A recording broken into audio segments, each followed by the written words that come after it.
कि एडमिशन ले लूँगा और मैं नीट की तैयारी करूँगा। बिल्कुल भी नहीं, बिल्कुल। नर्सिंग एप्टीट्यूड का मैं बोलूँ तो आप इसके लिए मैं मेरा सबसे अच्छा तरीका था, मैंने टीचर की तरह है, बहुत बच्चों का शोषण होता है, मेंटल हेल्थ बहुत ही Hello guys, myself Mohammad Danis and I'm a student of BSc Nursing student 6th semester from Motilal Nehru Medical College and this is my friend Prakash Singh. Hello So, everyone. so today है common nursing entrance test का होता है, अभी मार्च में ही आने वाला है, जब आ जाए। तो इसमें ना 5 सब्जेक्ट होते हैं मेनली, जैसे बायो हो गया, केमिस्ट्री हो गया, फिजिक्स हो गया और जीके जीएस होता है और नर्सिंग एप्टीट्यूड होता है। तो बायो केमिस्ट्री फिजिक्स तो नीट के बच्चे जो प्रिपेयर किए होते हैं उनका तो लगभग प्रिपेयर होता है। फिर रही बात नर्सिंग एप्टीट्यूड ना, यूट्यूब पे कुछ चैनल होते हैं, उनमें कुछ वीडियोज़ के सीरीज होते हैं, तो वहाँ से आप देख सकते हो। और जीके जीएस और इंग्लिश भी थोड़ा बहुत करंट अफेयर्स देख सकते हैं यूट्यूब के थ्रू। और जीके जो करंट अफेयर्स की बुक्स आती हैं ना, पतली पतली वाली, तो उसमें से भी पढ़ सकते हैं। तो अगर किसी ने अच्छे से पढ़ा है तो उसका तो हो जाएगा, लेकिन कुछ लोग होते हैं ना, मतलब अपने आप को सोचते हैं कि बीएससी नर्सिंग में घुस जाए, तो अगर उन्होंने नहीं पढ़ा है अच्छे से तो नहीं है, इतना भी आसान नहीं है नर्सिंग। एंट्रेंस एग्ज़ाम ही नहीं क्लियर होगा भाई पिछली बार का मैं बताऊं तो अब ये पेपर 120 नंबर का होने लगा, पहले 200 नंबर का होता था। तो जब हम लोग देख के आए थे तो 200 नंबर का था, तो उस टाइम तो ठीक लग रहा था। लेकिन अब 120 नंबर का हो गया ना, तो स्टूडेंट्स को कट ऑफ इतना हो जा रहा है कि 100 प्लस है। तो 100 प्लस है ना, तो बहुत ही ज़्यादा स्ट्रगल आपको करना पड़ेगा और गवर्नमेंट कॉलेज पाने के लिए, तो उसके हिसाब से प्रिपरेशन भी करिए। मतलब जैसे बीएससी नर्सिंग को आप इजी नहीं कह सकते हो, बहुत टफ है यार, बहुत टफ इसमें है। तो अब एंट्रेंस एग्ज़ाम क्लियर एंट्रेंस करना ही एग्जाम, बहुत टफ हो गया है। एंट्रेंस एग्जाम में जैसे कि प्रकाश ने बताया कि 120 मार्क्स के होते हैं, 120 मार्क्स, जिसमें से 100 प्लस आपके आने ही आने चाहिए।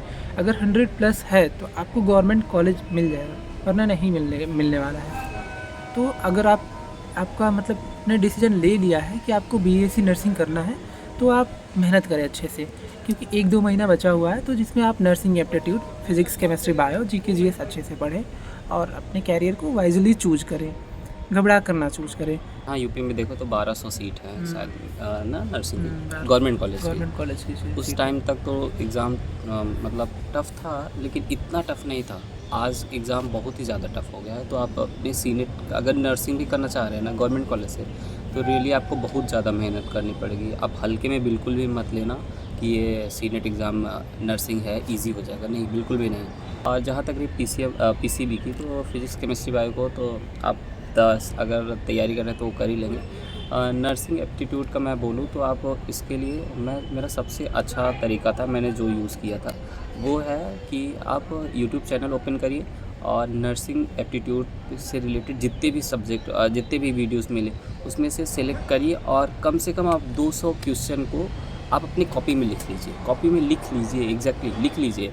और फिर उन सारे 200-250 क्वेश्चन को याद कर लीजिए। कुछ नर्सिंग एप्टीट्यूड के कुछ क्वेश्चन फिक्स होते हैं, जैसे कि फ्लोरेंस नाइटिंगेल का जन्म कब हुआ था, इंटरनेशनल नर्स डे कब मनाए जाते हैं, मतलब उसमें बहुत बेसिक और कॉमन सेंस टाइप के क्वेश्चन आते हैं, बहुत बेसिक और कॉमन टाइप के क्वेश्चन आते हैं नर्सिंग एप्टीट्यूड। तो फिक्स ही होते हैं। आप अगर एक बार भी पढ़ लोगे, नर्सिंग एप्टीट्यूड के लेक्चर्स देख लोगे, यूट्यूब पे पढ़े होते हैं, वीडियो की सीरीज पड़ी होती है, आप देख लोगे तो इजीली आप कर सकते हो उसमें अच्छा तो हो सकेगा। तो पूरी तरीके से आप उसे क्वेश्चन को कॉपी में लिख लीजिएगा, एग्जैक्टली नर्सिंग एप्टीट्यूड आपका क्लियर हो जाएगा। और ये पीसीबी में तो फिजिक्स केमिस्ट्री बायो को तो मैं देखो तो 12th के कुछ चैप्टर जैसे रिप्रोडक्टिव हेल्थ वाले चैप्टर इंपॉर्टेंट हैं, तो और ये सारे चैप्टर इंपॉर्टेंट, तो इस पे ज़्यादा ध्यान दीजिएगा। और इसमें नर्सिंग एप्टीट्यूड जो है ना, मतलब ये स्कोरिंग सब्जेक्ट हो जाता है इसमें बीएससी एनईटी के एग्जाम में, क्योंकि ये बहुत इजी होता है। बहुत तो इजी होता है ये आपके रैंक फिजिक्स केमिस्ट्री से इजी होता है, लेकिन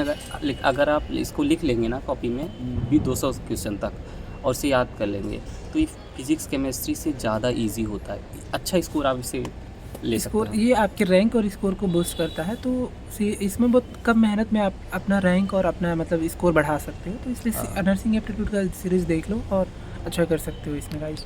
तो मतलब टॉर्चर की तरह है, बहुत बच्चों का शोषण होता है, मेंटल हेल्थ बहुत ही डिटेरियोरेट हो जाता है। स्टार्ट में मुझे भी ऐसा लगता था कि इजी है, ठीक है, कॉलेज जाएंगे, थोड़ा बहुत काम भी कर लेंगे अपना एक अलग से। एक तो ये भी था मेरे को, जब मैं एडमिशन ले रहा था मुझे ऐसा लग रहा था कि एडमिशन ले लूँगा और मैं नीट की तैयारी करूँगा, बिल्कुल भी नहीं। बिल्कुल भी नहीं, ये एकदम गलत थिंकिंग है। आप कुछ भी नहीं कर सकते। यहाँ आपको सांस लेने की टाइम नहीं मिलेगी, इतना काम देंगे ये लोग, इतना काम ना कि आप अलग से कुछ नहीं सोच सकते। हाँ, आप नर्सिंग प्रोफेशन को अच्छा बना सकते हैं। आप अपने प्रोफेशन को, नर्सिंग को ही अच्छे से वो करें तो अच्छा है। मतलब बहुत सारे बच्चे ऐसा सोचते हैं कि मतलब बीएससी नर्सिंग में एडमिशन ले लेते हैं, गवर्नमेंट सीट की जो बीएमएस की सीट उसको छोड़ देते हैं और सोचते हैं कि थोड़ा बहुत नर्सिंग में आकर के टाइम मिल जाएगा तो मेहनत करके फिर से उनको एमबीबीएस की सीट मिल सकती है। लेकिन ऐसा बिल्कुल भी पॉसिबल नहीं है। यहाँ पर एक बार बस एंट्री ले लिया आपने तो असाइनमेंट क्लिनिकल की जो रिक्वायरमेंट्स हैं, असाइनमेंट्स इतनी दुनिया भर के रिक्वायरमेंट्स मिलेंगे कि आपको सांस लेने के टाइम में ऐसा लगेगा कि आपको ना घड़ी के अलार्म पे सेट करके छोड़ दिया गया, 24 आवर भागते दौड़ते कट जाते हैं। और रही बात 4 साल के बाद भी कंपटीशन फिर से फेस करना पड़ता है। जैसे कि आप सबको बहुत अच्छे से पता है कि इंडिया में गवर्नमेंट जॉब की कितना शॉर्टेज है। लोग एकदम बेस्ट क्राइटेरिया और क्वालिटी होते हुए भी लोगों को मतलब उनको जो डिजर्व करते हैं उनको नहीं मिल पाता है। तो मतलब मुझे लगता है कि लड़कों के लिए तो और लड़कों के लिए और भी इसमें क्योंकि हम लोगों में 80-20 का रेशियो भी है, रेशियो चलता है, तो जिसमें 20% लड़कों का होता है, 80% गर्ल्स। तो इसकी वजह से मतलब नर्सिंग ठीक है, लेकिन मतलब लास्ट में इसको ऑप्शन रखें। अच्छा है, प्रोफेसर अच्छा है, इसमें बहुत स्ट्रगल है, इसमें आप अच्छा कैरियर बना सकते हो। ऐसा नहीं है कि इसमें कैरियर है, अगर आप नर्सिंग चूज़ करते हैं ना तो अच्छा खासा स्ट्रगल है, स्कोप भी अच्छा खासा है। इसको बहुत लेकिन अच्छा स्ट्रगल भी है। स्ट्रगल है, लेकिन आप मतलब जो डॉक्टर वाली रिस्पेक्ट होती है वो आपको नहीं मिल पाती है। मतलब ये रियलिटी है। आपको 4 साल बाद अगर आप मेहनत करते हो, अपने आप को घिसते हो तो पैसा आपको मिलेगा, इसमें कोई दो राय नहीं है। अच्छा खासा पैसा मिल सकता है आपको। इंडिया में तो अच्छा खासा स्कोप है, विदेश में तो और अच्छा है। फॉरेन में और अच्छा खासा फॉरेन में स्कोप है। स्कोप और अच्छा है, उसमें मतलब पर मंथ की सैलरी ना 3 to 4 लाख पर एनम मिल जाते हैं, जैसे मतलब कनाडा पर या मंथ मिल फिर जाते हैं। कनाडा हो गया, ऑस्ट्रेलिया हो गया, अच्छा खासा स्कोप मिल जाता है। लेकिन जो डॉक्टर का स्कोप है वो थोड़ा ज़्यादा सही है मुझे जहाँ तक लगता है। लेकिन नर्सिंग भी ठीक ही है, इसको ख़राब नहीं कह सकते, क्योंकि इसमें ना जो 4 साल ही है, मतलब 4 साल तो बहुत मेहनत करना है, इतना मेहनत करना पड़ता है कि आप सोच नहीं सकते हो। लेकिन पैसा भी इतना मिल जाता है कि आप एक नॉर्मल लाइफ जी सकते हो। लेकिन मेहनत आपसे ना एक डॉक्टर लेवल की करवाई जाती है। आपको 12-12 घंटे के शिफ्ट करवाए जाएंगे, 8-8 घंटे के शिफ्ट करवाए जाएंगे। उसमें आपको एकदम मतलब ये नहीं है कि आप नर्सिंग को सिंपल चूज़ करके आ सकते हो। मेहनत एकदम एक पूरे एक डॉक्टर की तरह मेहनत करवाई जाती है। लेकिन लोग यही कहते हैं कि नर्सिंग करते हैं तो इसमें कोई काम नहीं होता है, कोई ये नहीं होता। लेकिन मेहनत भी उतनी ज़्यादा है, रिस्पेक्ट थोड़ा कम मिलता है और पैसा ठीक ठाक मिल जाता है। तो मतलब आप अपने कैरियर को ना वाइजली चूज़ करें, कोशिश करें कि मतलब सीट डॉक्टर वाली ही ले। अगर लास्ट ऑप्शन है आप पूरी तरह से एग्जॉस्ट हो गए हो, नहीं ले पा रहे हो, नहीं कर पा रहे हो, तो फिर ये सही है, उसके लिए सही है, उस कंडीशन में ये सही है। अगर आप डॉक्टर बनना चाहते हैं ना तो एग्जैक्टली पूरी कोशिश करिए उसमें। लास्ट में अगर वो नहीं हो पा रहा है तब फिर आप नर्सिंग चूज़ करिए। और हाँ, नर्सिंग चूज़ करने से भी पहले आप फार्मा को भी देखिए, अच्छे से पूरी डिटेल से इकट्ठा करिए, फिर उसके बाद चूज़ करिए। आप कभी भी ये सोचकर नर्सिंग में तो बिल्कुल भी नहीं, मतलब इस चीज़ को मैं ईजी समझ के तो बिल्कुल भी मत आना। मैं ये श्योरिटी के साथ कह सकता हूँ कि मतलब आप ये सोच करके बीएससी नर्सिंग में ना आना कि मैं वहाँ से तैयारी करके फिर से एमबीबीएस की सीट ले लूँगा। ये तो बिल्कुल भी नहीं सोचना है आपको। बस ये एक बार कूद गए बीएससी नर्सिंग या नर्सिंग प्रोफेशन में तो आपको निकलने का चांस नहीं मिलेगा। आप चाह करके भी नहीं निकल सकते हो यहाँ से। जैसे यहाँ पे मेरे कॉलेज में हॉस्टल पहली बात नहीं है, और सर ने क्लियरली बोला कि अगर फ्यूचर में कहीं हॉस्टल बनेगा भी तो बॉयज़ के लिए नहीं बनेगा, वो गर्ल्स के लिए बनेगा। सबसे बड़ी बात देखो, मैं आपको थोड़ा सा अपनी ये जो 24 आवर का जो शेड्यूल है ना उसको मतलब एक कॉन्साइज में बता रहा हूँ। फटाफट देखते हैं मतलब क्या करते हैं हम लोग। सबसे पहले हम लोग सुबह 5 या 6 बजे उठते हैं। फटाफट हम लोग फ्रेश होते हैं, ब्रेकफास्ट रेडी करते हैं। रेडी करते 7 बज जाते हैं। 7:45 पे we have to reach in the college within time. If you are late 1 या 2 minute then you will be expelled out from the college. Attendance mark कर दे, absent mark. You will be absent mark in the college. तो मतलब so you have to be reached in the college at 7:45. On time. 7:45 पे आपको किसी भी हाल में आना ही आना है। आप ब्रेकफास्ट किए हो नहीं किए हो, that doesn't matters.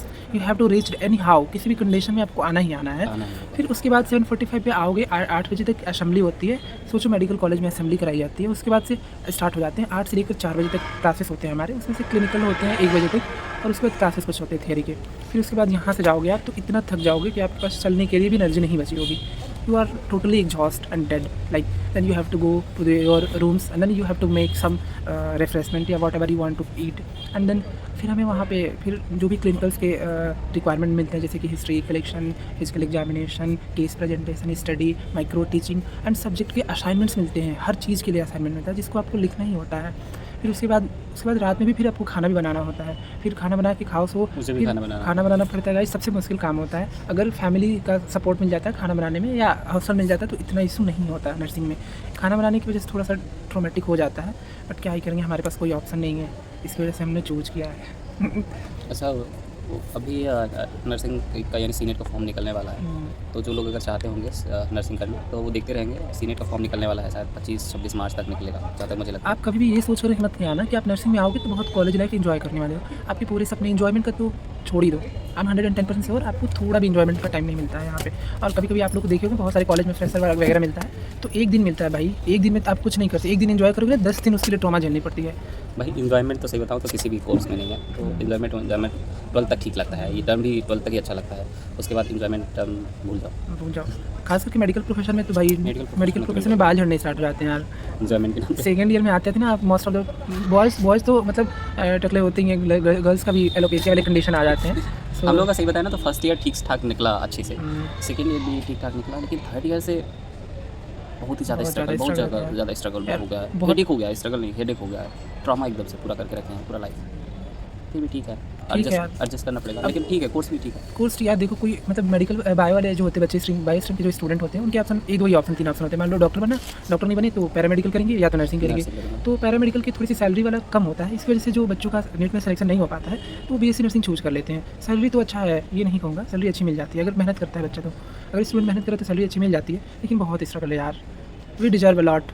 नर्सिंग के स्टूडेंट बहुत चीज़ें डिजर्व करते हैं, बट सैलरी दी जाती है, लेकिन बहुत ही मतलब स्ट्रेसफुल लाइफ होता है।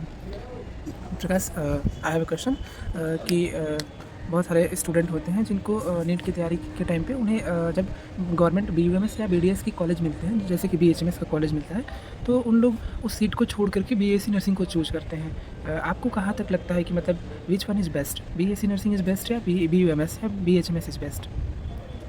तो एक तो ये है कि अगर आप BMS या BHMS करते हैं तो आपका प्रोफेशन या आपके नाम के आगे डॉक्टर लग जाएगा, ये सुनने में समझने में बहुत अच्छा लगता है। यहाँ तक तो ठीक है, डॉक्टर आप बन जाएंगे, सही है। और एक नर्सिंग है तो आपको एक आपके नाम के आगे नर्स लग जाएगा कि आप नर्स हैं। तो जहाँ तक मुझे ऐसा लगता है कि नर्सिंग चूज़ करने से पहले लोगों को अच्छे से एकदम सोच समझ लेना चाहिए कि वो नर्सिंग क्यों चूज़ कर रहे हैं। मुझे ऐसा लगता है नर्सिंग से अच्छा BHMS या BMS है, या फिर अगर आप नर्सिंग करना ही चाहते हैं या फिर मेडिकल लाइन में ही चूज़ करना चाहते हैं तो और भी कोर्स है जैसे फार्मा वगैरह, तो उसके बारे में भी एक बार अच्छा से सोच लें। मुझे ऐसा लगता है फार्मा में भी अच्छा खासा स्कोप है। मतलब BSc नर्सिंग जो होता है ना, इसमें 4 साल एकदम ट्रॉमा की तरह गुजरता है यार। इसमें बहुत ज़्यादा have a great, I hope आपका जो भी डाउट होगा वो क्लियर हो गया होगा। So have a great day to all of you. Thank you guys. Bye bye.